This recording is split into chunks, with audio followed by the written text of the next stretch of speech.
let's say I have this circuit with a battery that supplies a voltage to a light bulb. Now suppose that I can adjust the voltage of the battery, and I want to measure how the current changes with the voltage.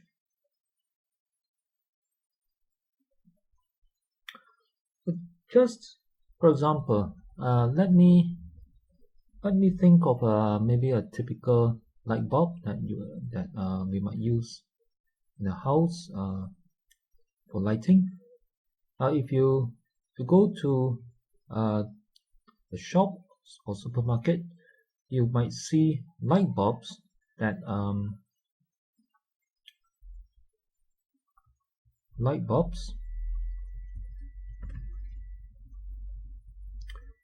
are labeled with numbers that look something like maybe 230 volts, 60 watts, or it might be 110 or so volts depending on the country.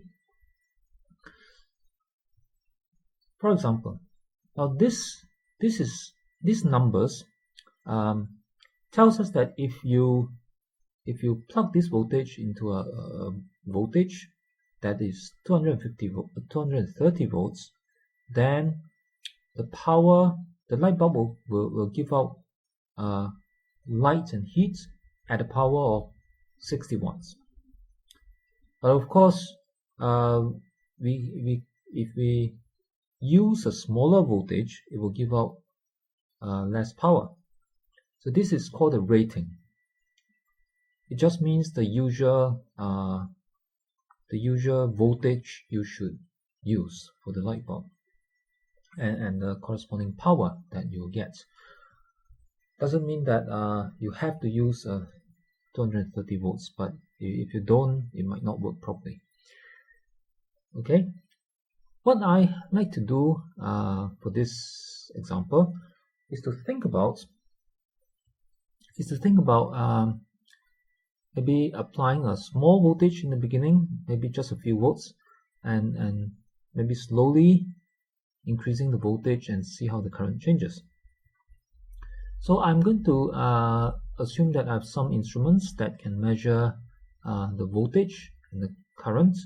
So this would be perhaps the standard voltmeter and ammeters. So I just assume that they are there, and I can measure the current and voltages. So okay, so suppose that I have carried out the measurements for voltage and current, and then suppose that I want to plot the graph of this. So that's the voltage axis in volts, that's the current axis in ampere.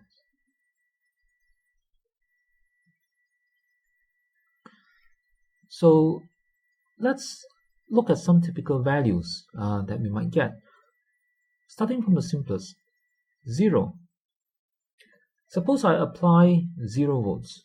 That's very easy, just take away the battery. With nothing there, then it's just 0 volts. Then, of course, we would get 0 current. No voltage, no current.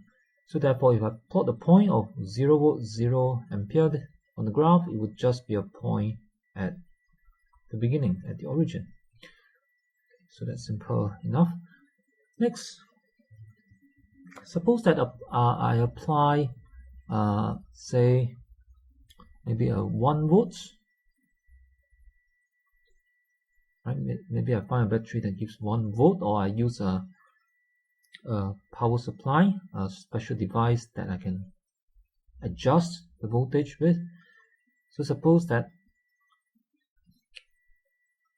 I have a 1 volt potential difference that I apply to AB, points A and B. Then suppose that the current that flows, that I measure it to be, say, 0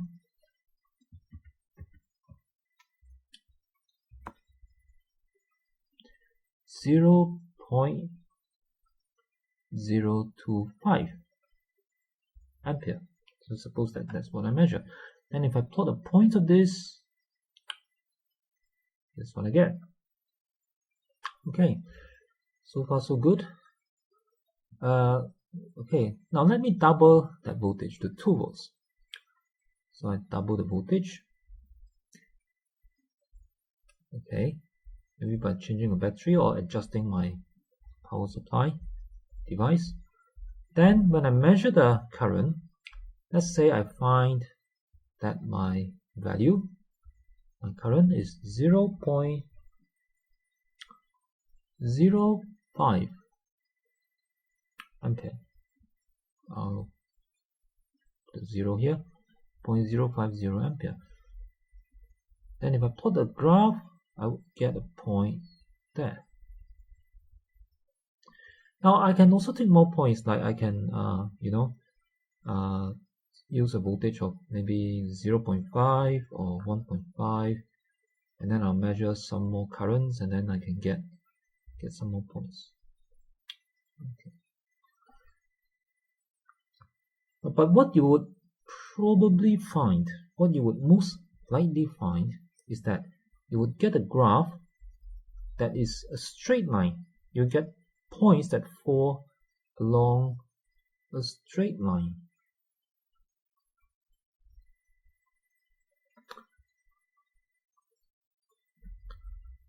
Okay, and this means that the voltage and currents are related in a simple way, that the voltage is directly proportional to the current, or the current is directly proportional to the voltage. So it's like if you recall what we know about graphs,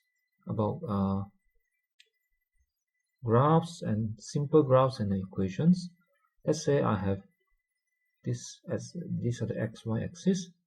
Let's say I think about plotting a graph of say y is equal to 2x.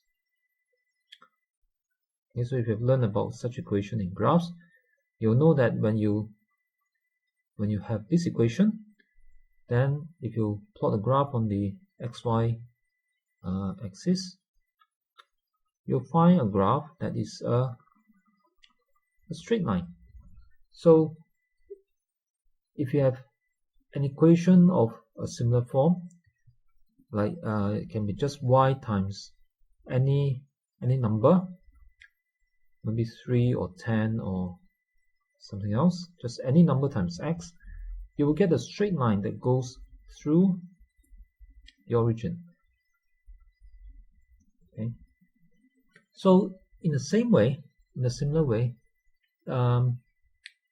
we can make an equation between v and I, if we know that the graph is a straight line, and the equation must have similar form to this y equal to mx equation.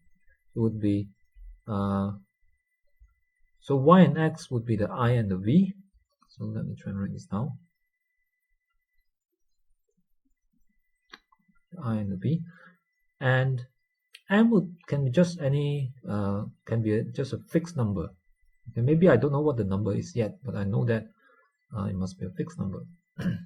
So let's say in this topic on electricity, we often use the letter R for this constant. We'll see why in a moment. We use the letter R, and then we can make an equation like that. Make an equation. Now, in case you wonder why this is not I, because if you compare the two graphs, the y is the vertical line and the I next to the vertical line, so surely I should be the y.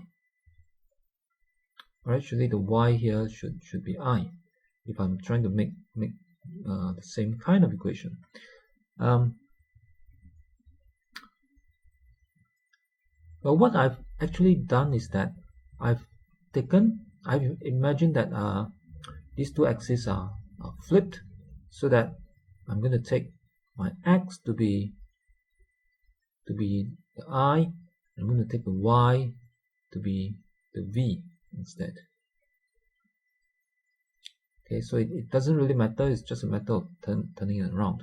So I would still have an equation of this form, okay, of one of these variable is equal to a constant times the other variable. Okay, so by the nature of this equation, I would still get a straight line.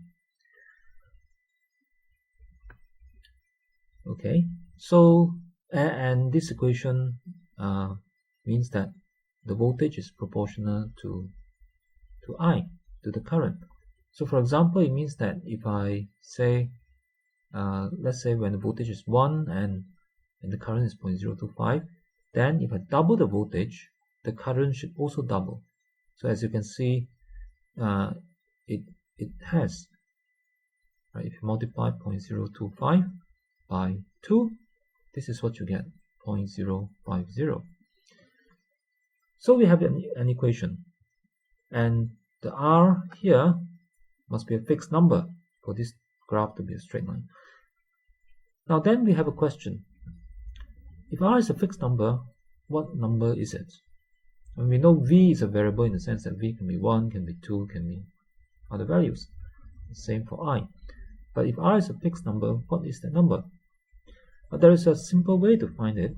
All we need is to take one set of V and I and substitute it into here, and we can find R.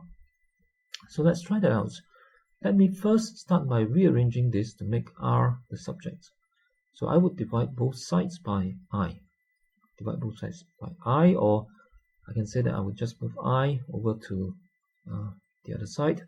So I get V over I. So using this, if I pick any point, right, let's say I pick that point. I pick that point. The V for that point is 2, and the I is 0.05. Okay, so if I divide this, I would get, that's a 5 there. If I divide this, I would get, let's see,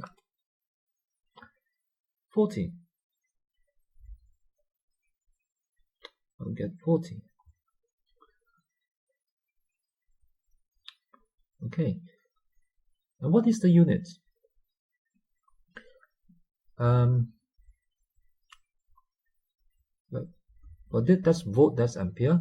So it seems like maybe volts over ampere is the unit, and that would be correct as well. That would be correct. Volts over ampere can be the units.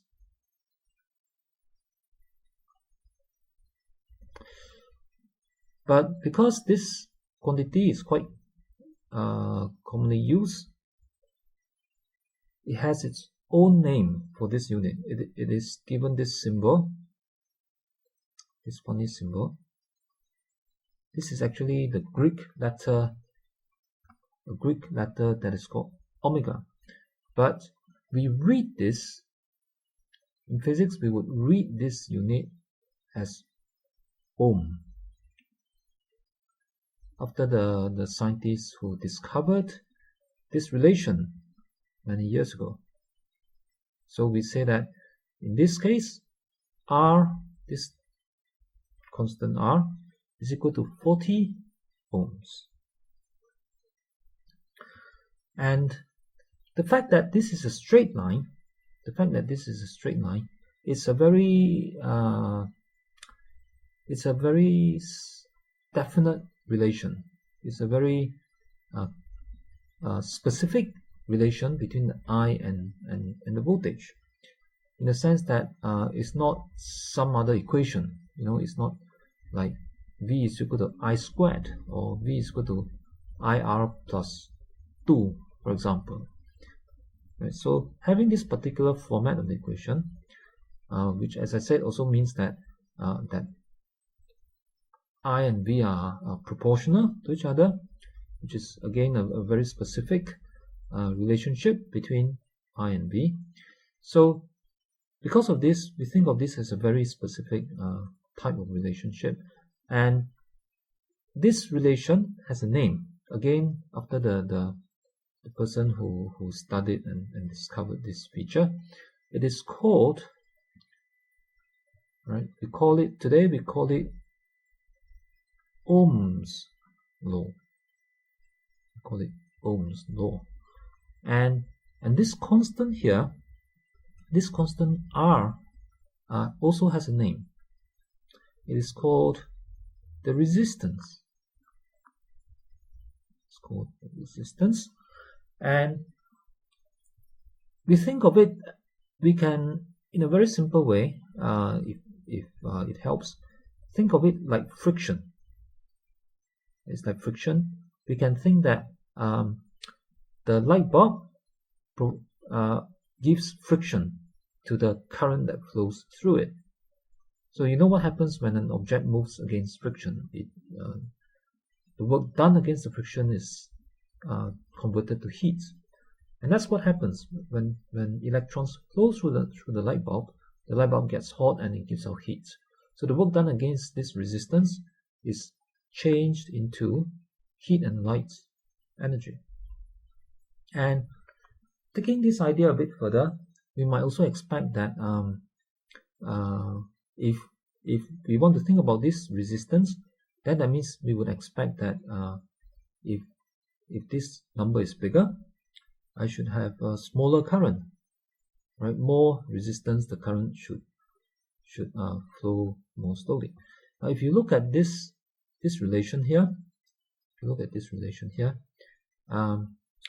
Ohm's law, for the same voltage, say if you use the same battery, for example, if R is bigger, maybe I change to a different light bulb and the resistance is bigger, then I must be smaller, so that the product, so that I times R can still give me the same V.